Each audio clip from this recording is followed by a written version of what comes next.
Good morning, everyone. I hope my audio is not too shoddy. I don't have my fancy microphone at home. I will get that in the next few days from the office. I wanted to create a very fast navigational primer, if you will, to help you if you have not had an online course. And I'm going to do that by showing you where to find particular documents or links. I always try in the actual writing to give you direction, but I find that it also helps for you to see where to go. I am at the course's main page. This is sort of home base.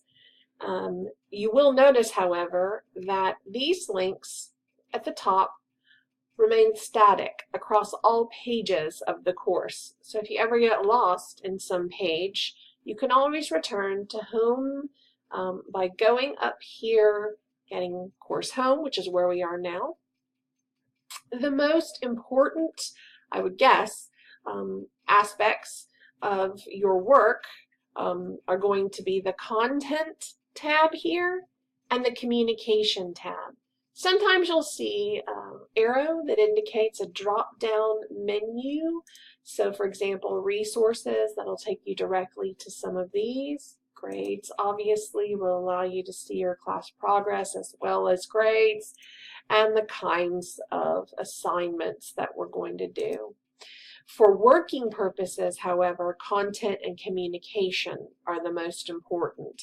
Communication has a drop-down menu, and when you click it, it takes you to these different ways that you can reach out, whether it's to me via email or to another student. This link takes you directly to the discussion forum, where you'll see a list of topics that I've created, and clicking on those topics will take you to particular threads, some of which you guys will create. Here, though, is where I want to spend some time because I find that it helps showing you the structure that I employ. Different professors might use different structures. I have found one that students seem to respond to and utilize very well, so I stick with it. First, though, here's the course home and my welcome letter where I give you several links. You'll note here, for example, that this link isn't filled in yet because I'm doing this right now. So that'll be a link you'll see tomorrow when the course launches. You can see again just this list, and anything that's a link appears in blue. The announcements page for me is incredibly important. I use it at least 3 or 4 times a week to update you, whether it's to tell you that grades have been posted or to give you advice or an extra piece of instruction that I want to share. Sometimes I also post examples in the announcements area. So once you guys get started, for instance, I'll post an example of one of the executive summaries that students wrote in the past for the discussion thread. So examples go here, suggestions, announcements about grades, announcements about when you'll receive grades. I tried to be really clear. Most grades come back to you within a week, some a week and a half, depending. But I want you to keep that in mind, that this page is home base. It's also a page that I can't imagine you wouldn't look at every single time you log in. So keep that in mind. Okay, let's go up to the content tab. It's going to take us to the table of contents for our entire class. Here on the left-hand side, you can see the module navigation. Modules open on the dates listed here. So we're all moving as a group through these. This is module 1. You'll notice at the top of each, I provide you with objectives, things that I'd like you to access or master as we're going through. I think the checklist is the first stop for most students in my courses, and I'll tell you why in a moment. But this main module page also offers you links to, in this case, this module 1, to specific resources and such. and the Writing Center and accessibility statements. I think I mentioned this on the syllabus. If you're at the main table of contents page, you're able to scroll through and take a look at the specifics of each module. You even notice that I am not done with Module 6 yet. I'm still working on it. And working on Module 5 a bit tomorrow. I'm almost done with that one. So you can see all of this. You won't be able to click on these. They will be black instead of blue before the specific date that I've illustrated over here. But let's click on a content module. I want to show you a couple of things, if I could, in this video. Again, you can see here that on the main module page, so when you click this, this comes up on the right. So click the left, you'll see the content on the right. You always have learning objectives, and then you have a checklist. I always connect you to the discussion that you'll have for that particular module, because this will be your specific first module in which you'll conduct the discussion forum. You get your assignment and your rubric, your forum, and then of course you're going to have a colloquy. So you get assignment and a rubric, and then of course you're going to post the colloquy. So you can see on the main page where to click to post these things. This is available not only here, so I could click this and get to my my discussion thread, or remember, I can always go to communication and get to discussion. So there's a couple ways to roam, so to speak. So let's look at a checklist together, because that's where the majority of the reading, viewing, etc. Are listed. So let's take a look at Module 2. You've got your reading, and of course you've got your primary text for this. You've also got some secondary reading, and I link those. So again, if it's blue, it's a link. These are PDFs. This is one on YA for nonfiction, historical and nonfiction texts for children.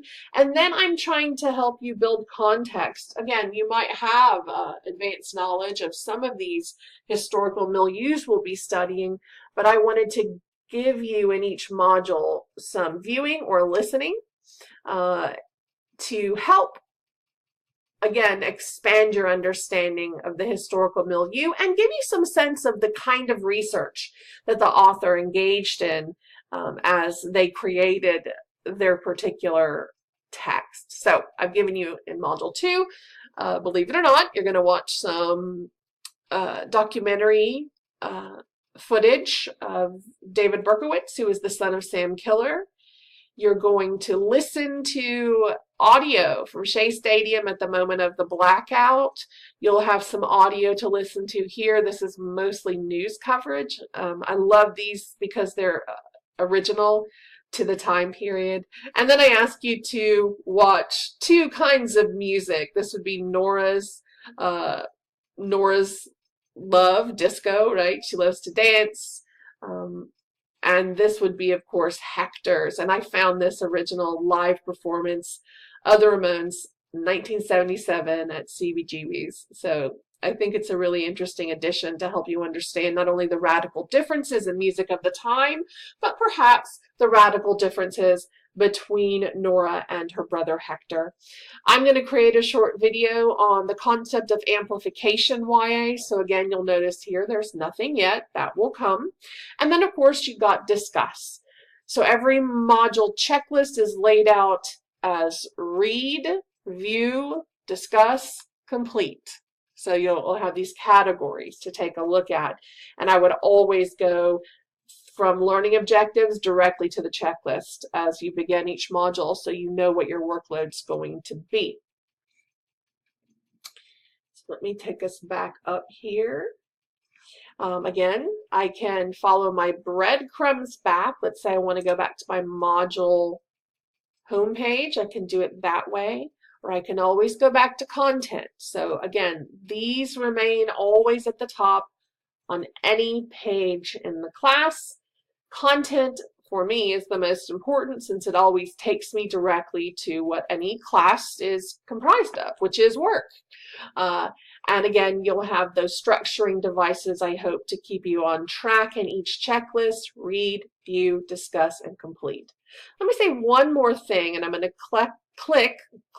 maybe I'm sounding like a chicken, I don't know these days. I'm going to click back on the checklist for Module 2, and I want to show you some information on the due dates. I always ask that you launch directly into the primary reading. But then I provide due dates for these particular secondary texts.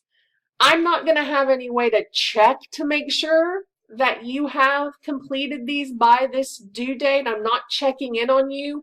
These are suggestive and not prescriptive. And I think I mentioned that up here. So I give you that note. For me, diving into a primary text and writing down questions as I view, or even maybe stopping to look something up if I need to do that, is the way that I work best. You may be someone who works in a deductive manner and needs to look at all this secondary material before you read. Do note, though, that the discussion threads are supposed to open no more than 3 or 4 days into a module. And so you want to be able to engage, because part of your grade for that discussion is, in fact, your ability to sustain conversation over time, which is why I always list the primary material first, and it will always have the earliest due date or due dates if you're reading 2 texts in a module. I want you to just keep that in mind, that number one, primary material is tantamount to success, right? You must, you definitely must read in order to achieve success in that discussion thread. The secondary materials enrich your ability to discuss, and you can begin synthesizing them as well with the primary text, which is why I always move from primary to secondary. But again, please notice that I'm saying to you, as long as you get that primary text read, if it helps you to go through the secondary material first, even the historical context material first, you may do so. So keep that in mind as you are working this semester. I really hope that this particular video helps you to navigate the class and to navigate the particular elements of it. Content communication for work, these assessments and grades, of course, for evaluation, resources for help, me for help. If you need to email, it's always up here. And of course, the ability always to return to the course home so that you can kind of find your way, especially if you're unfamiliar with online work. I want you to keep all of these ideas and structuring devices in mind, but do know that I'm sincere when I say that I am but an email away. I'm teaching 2 online courses this summer. I often teach online during the semester as well, and so I am incredibly conscious of sometimes the panic-ridden emails that you might write, or the confusion that you might have. You might even find an error. It's entirely possible in some of what I have here. Even the links might change to some of the specifics, and I'll have to go find the URLs again. So those are all, par for the course when it comes to online instruction. But communication with me, as well as using resources at your fingertips, are both important aspects of this class. I check a great deal on you to make sure everything is going well, and that you are situated in a discussion thread or in a checklist so that you understand how to proceed. Thank you for listening to this video. I hope that we get off to a smooth start in the morning. And again, I will speak to you soon via announcements or via video. Have a great afternoon, folks. Bye-bye.